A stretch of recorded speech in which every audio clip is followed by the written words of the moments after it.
अस्सलामुअलैकुम and welcome back to my channel. जी, ये सैटरडे का व्लॉग है और आपको मैंने पिछले व्लॉग में अपने बताया था कि मुझे ईद करने के लिए या तो मैं गांव जाऊंगी या अपने भाई के पास सरगोदा जाऊंगी। तो जी मैं जा रही हूँ आज के दिन सरगोदा, क्योंकि जो मेरा भाई है छोटा जिसका नाम अली है, उसने कहा ईद तो आप मेरे पास ही करेंगी और फिर बाद में अगर आपने गांव चक्कर लगाना हुआ तो लगा लीजिएगा। मैंने कहा चलो जी ठीक है। ये सैटरडे की सुबह है और बड़ा अच्छा मौसम हो रहा था, लाहौर का बादल आए हुए थे और हल्की हल्की बारिश हो रही थी। आप सब की तरह मेरी भी ये आदत है कि जब यानी कि घर से जाना होता है, तकरीबन एक हफ़्ते के लिए मैं सरगोदा जा रही हूँ, तो मुझे अब घर को सारा नीट एंड क्लीन करके जाना है कि चलो कुछ दिन तो घर बेचारा साफ़ रहेगा, वरना मुझे लगता है कि जो है ना घर भी उदास हो जाता है। तो जब साफ़ होता है तो घर बड़ा खुश होता है। ये मेरा अपना ख़्याल है, हो सकता है कि आपका ये ख़्याल ना हो। तो बस मैंने सुबह सुबह उठ के ना किचन के सारे जो मामूलात होते हैं, आटा गूंदना, हंडिया बनाना, तो मैंने ये काम शुरू कर दिए। और जो चीज़ें बच जाती हैं ना, जैसे टमाटर बच गए थे तो मैंने उनका छिलका उतार के उनको काट के फ्रीज़र में रख दूँगी। इसके अलावा थोड़ा सा लहसुन बच गया था, मैंने कहा चलो वो भी ना फ्रिज में नीचे वेजिटेबल बॉक्स में रख दूँ। तो वैसे भी अगर लहसुन बच जाए तो अगर आप वेजिटेबल बॉक्स में फ्रिज में रखते हैं ना तो उसका छिलका फिर बड़ी आसानी से उतर जाता है। तो कुछ लहसुन मैं रख देती होती हूँ कि चलो तड़का वगैरह के काम आ जाता है। तो यहाँ पे मैं बना रही हूँ जो तुरई और आलू की सब्ज़ी, और ये हमारे घर में सबको ना बहुत पसंद आती है। तो इसके लिए ना मैंने पहले 2 प्याज काट के ना उनको हल्का सा फ्राई कर लिया था और फिर उसमें मैंने सिर्फ लहसुन की पेस्ट शामिल की थी। तो ये शामिल करने के बाद हल्का सा मिक्स करूँगी और 2 टमाटर काट के ना वो मैंने इसमें शामिल कर दिए थे।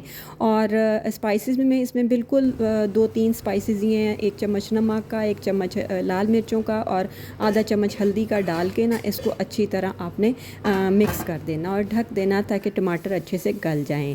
तो मैंने जहाँ चाय भी बस खड़े खड़े ही पी ली थी, क्योंकि आज जाना था तो दिन बड़ा बिज़ी था। इसके बाद और भी काफ़ी काम थे और कुछ पैकिंग भी करनी थी। तो यहाँ पर जब टमाटर गल गए ना, अच्छे से मिक्स हो गए, तो वो मैंने इसमें आलू शामिल कर दिए और साथ ही मैं इसमें ये किलो तो रही थी, अच्छे से मैंने इसको छील लिया था। पहले मैंने वॉश कर लिया था, बाद में वॉश नहीं करती हूँ, पहले ही वॉश करके ना इसको काट लेती हूँ। तो बस वो मैंने इसमें शामिल कर दी, 2-3 हरी मिर्चें साबुत शामिल कर दी और बस इसको मिक्स करके ना हल्की आंच पे रख दूँगी। ये तकरीबन 15-20 मिनट में ना बड़ी अच्छी सी जो है ना हंडिया रेडी हो जाएगी। आज मेरा दिल कर रहा था कि गाँव की तरह नाश्ता किया जाए, और मैंने जी दही लिया और उसमें ना गुड़ था पिसा हुआ, जैसे थोड़ा सा गुड़ होता है ना, वो मैंने इसमें शामिल कर दिया कि कोई शक्कर नहीं थी। तो मैंने कहा आज ना पराठा और दही का नाश्ता करूँगी। तो यहाँ पर मैंने ना पराठों को शेप देनी शुरू कर दी।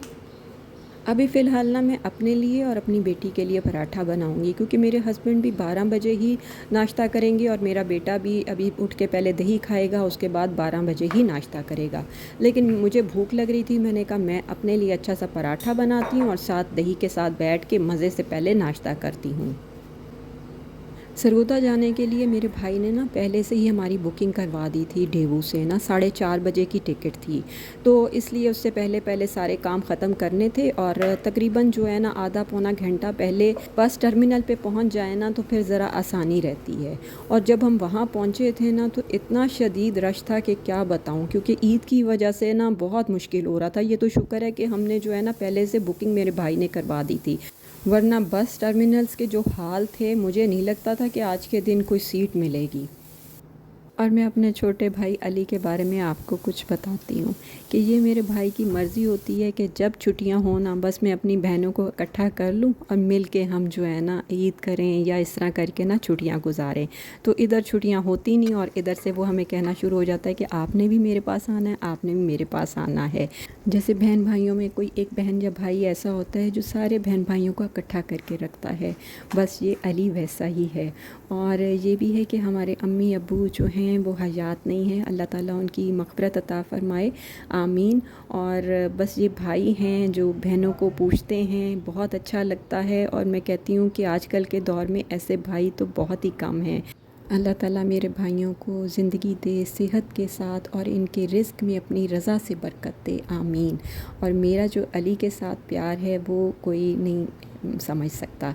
और ये है कि मुझे अली जो कहता है मैं वैसा ही करने की कोशिश करती हूँ, और मेरे बच्चे तो ये कहते हैं कि मामा हमने ऐसा प्यार बहन भाइयों में कहीं नहीं देखा जैसा आप में और अली मामू में है। तो बस इस वजह से वो जब भी कहता है कि सफ़ीना बाजी आ जाए मेरे पास, तो मैं आ जाती हूँ। पहले वो दुबई होता था, लेकिन अब जो है ना वो 3 साल से पाकिस्तान में होता है, तो फिर जहाँ भी होता है मैं उसके पास ना पहुँच जाती हूँ।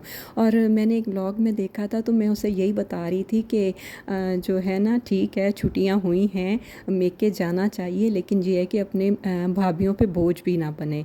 तो वो मुझे कहता होता है कि नहीं आप ना हम पे बोझ नहीं है, आप तो हमारे लिए ब्लेसिंग हैं। तो बस मैं भी इसी वजह से फिर जो है ना उसके पास जहाँ वो होता है पहुँच जाती हूँ, और वो इतना खुश होता है कि आप बस मैं कुछ कह नहीं सकती। तो अब भी जब हम सरगोदा पहुँचे ना, तो जब दरवाज़ा खोला, तो जो मेरा छोटा भतीजा जिसका नाम उज़ैफ़ा है वो हमें देख के इतना खुश हुआ। तो वो मुझे मेरा भाई अली जो है ना कहने लगा कि जब मेरा बेटा इतना आपको देख के खुश होता है तो सोचे मैं कितना खुश हूँ। तो बस ये बहन भाइयों में आपस में जो प्यार है, अल्लाह ताला इसको सलामत रखे और हमेशा आबाद रखे, आमीन। इस वक्त मैं ना सरगोदा में ही हूँ, और ये तकरीबन ना दोपहर का टाइम है और सारे सो रहे हैं, इसीलिए ना मैं आहिस्ता आहिस्ता वॉइस ओवर कर रही हूँ, क्योंकि मेरी पहली वीडियो लेट हो गई। तो मैंने कहा चलो आज जो है ना दोपहर को वॉइस ओवर करूँगी। आपको पता है जब सब मिलते हैं तो बातें होती हैं, और फिर जो है ना टाइम गुजरने का पता ही नहीं चलता। तो मैंने कहा कि जो है ना बेहतर है कि आहिस्ता आहिस्ता ना वॉइस ओवर कर लूँ और वीडियो लगा दूँ। और यहाँ पर देखें जी, बातों बातों में हम सब ने नाश्ता खाना सब कुछ खा लिया, और हमारी पैकिंग भी मुकम्मल हो गई थी, और हम जो है ना बस टर्मिनल पे पहुंच गए थे। और यहाँ पर मैं आपको दिखाती हूँ कि ये कितना रश है। शुक्र है कि हमारी ना पहले से बुकिंग हो चुकी थी। तो जब बस हम बस में बैठे हुए थे तो मुझे थोड़ी सी भूख लगी, तो मैंने कहा अपनी बेटी से कहा कि मुझे ना चिप्स निकाल दो। मुझे पता नहीं क्या है कि जब मैं बस में बैठती हूँ ना तो मुझे भूख लगना शुरू हो जाती है, और मुझे फिर बस में खाना बड़ा मज़ा आता है। तो बस जब हम यहाँ पर पहुँचे तो भाई ने और भाभी ने बहुत अच्छे से हमारा इस्तकबाल किया, और हमारे लिए बड़ा मज़ेदार सा डिनर रेडी किया हुआ था। हमने डिनर किया और फिर जी ढेर सारी बातें की, और फिर रात को ना काफ़ी देर से हम अपने अपने रूम में गए सोने के लिए। और यहाँ पर मेरी क्या रूटीन होगी ये भी मैं आपको दिखाऊंगी। मुझे आपको पता है कि जहाँ भी मैं जाती हूँ किचन में ज़रूर होती आपको नज़र आती हूँ। और यहाँ भी देखें जी, सुबह सुबह मैंने अपने लिए और अपने हस्बैंड के लिए चाय बनाई, और फिर मैं ऊपर ले गई। ये ऊपर इनके 2 रूम्स हैं, तो बस एक में मेरे हस्बैंड ठहरे हुए हैं। तो बस जी इस तरह ही है सारा सिस्टम चल रहा है। और यहाँ पर देखें जी, हमारा नाश्ता आज उन्होंने बड़ा स्पेशल किस्म का नाश्ता बनवाया था। मेरी भाभी ने बहुत ही मज़ेदार से पाए बनाए हुए थे, और साथ में चने बने हुए थे। तो बस हमने सब ने जो है ना मज़ेदार सा नाश्ता किया। और आपको पता है जब बहन भाई मिले हों और फिर ढेर सारी बातें होती हैं और वक्त गुज़रने का पता भी नहीं चलता। और जब सब बहन भाई मिलते हैं तो ये कोई नॉर्मल डेज़ नहीं गुज़रते, ये ऐसे लगता है कि हर दिन एक पिकनिक पार्टी हो रही है। तो बस हमारे घर भी ऐसी ही है कि गैदरिंग ऐसी है कि जैसे लगता है कि जो है ना पिकनिक हो रही है, और खाना पीना मौज मस्ती सब कुछ। नान गरम बहुत है।